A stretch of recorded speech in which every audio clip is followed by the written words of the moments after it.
What is up, Central New York? I'm Matt St. Jean with tonight's sports update. We tip things off with the Syracuse Orange going after their second straight ACC win today against Wake Forest. The pivotal contest gave Cuse the opportunity to get back to 500 in the ACC for the first time this season. Let's get after it. Matthew Moyer nursing a left ankle sprain out after playing 13 minutes against Louisville. Tyus Battle and the Orange come out firing early. Orange up 7-2 after this Tyus Battle 3. Some nice perimeter ball movement now. Battle again. He's going to hit from downtown. Syracuse up 9. The Orange hit 4 triples in the first half. Then Howard finds Chukwu for the rim-rattling alley-oop, stretching the lead to double digits. 7 points and 11 boards in this one for the big fella. Second half, Battle jumps into the passing lane. He's going to take it on a fast break, tomahawk slam. Cuse up 12. And look who's back. Barama Sidibe, after missing 2 games, throws down the two-handed dunk on the feed from Battle. Wake Forest, though, will fight back with a 3-point barrage, including this one from Brian Crawford. This deep ball puts the Deeks within 4. Down 6. Crawford's going to drive the lane. Access denied by Chukwu. Battle out-hustles Brandon Childress and puts the finishing touch on the game. Battle finished with a game-high 34 points. Syracuse gets their revenge, wins 78-70. Here's Coach Boeheim after the hard-fought victory. Very, very good offensive basketball team. We played them in here, I think, 3 times, and the games come down to the last play almost every time. Tyus just made big plays, and Frank made a big play to Pascal at the end, and that was the difference. The 17-8 Orange begin their crucial end of the season run starting on Wednesday at home against fellow bubble team NC State. Tip-off at 9. It's lax season, bruh. The Orange are coming off a 13-3 record in ACC regular season title in 2017.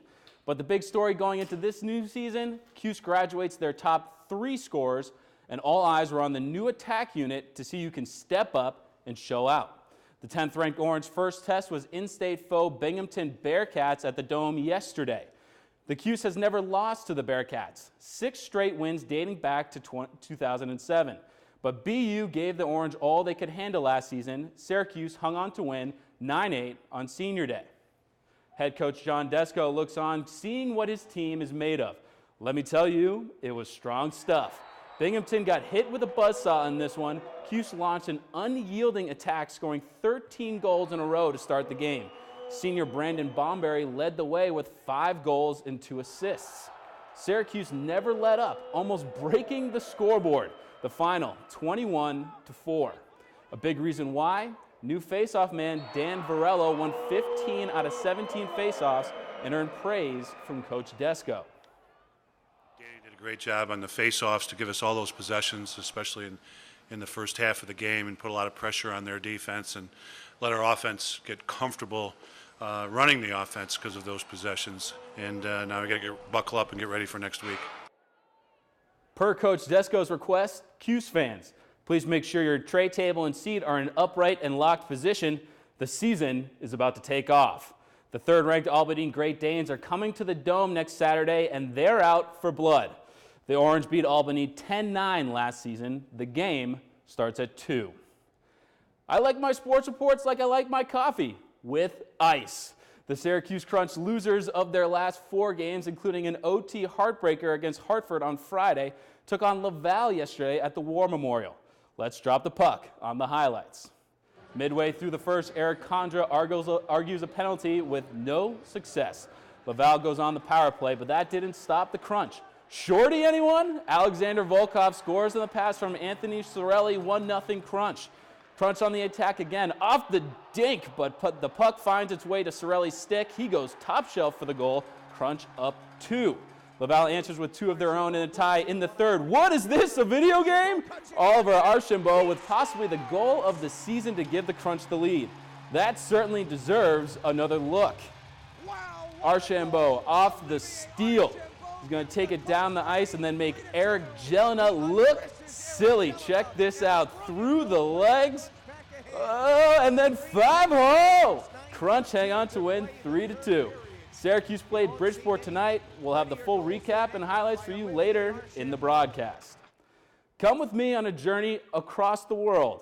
The Winter Olympics opening ceremonies kicked off in Pyeongchang, South Korea, and a Central New York native was the recipient of a rare honor, carrying the American flag.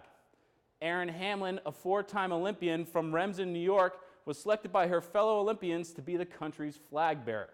Hamlin became the first American to medal in her event, luge singles, back in 2014 in Sochi. She also won 2 world championships. Despite competing on the world's biggest stage 4 times, she admits to having some butterflies.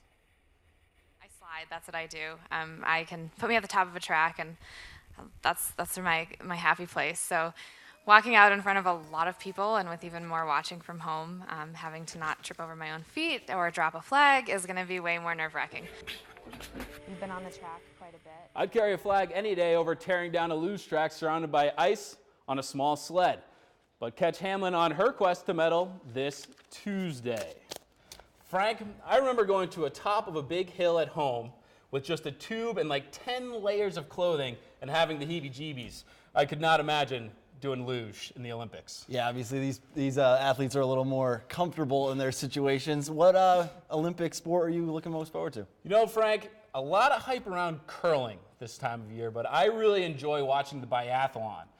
They cross-country ski with a sniper rifle on their back and then go and hit a target. I mean, that's like secret agent training. I just love that. What about yourself? What are you looking forward to? Oh, Frank? it's got to be hockey. It's always hockey. All right, we're going to take a quick break, but when we come back, we answer the myth. Do pigs fly? That answer and more coming up on NCC News.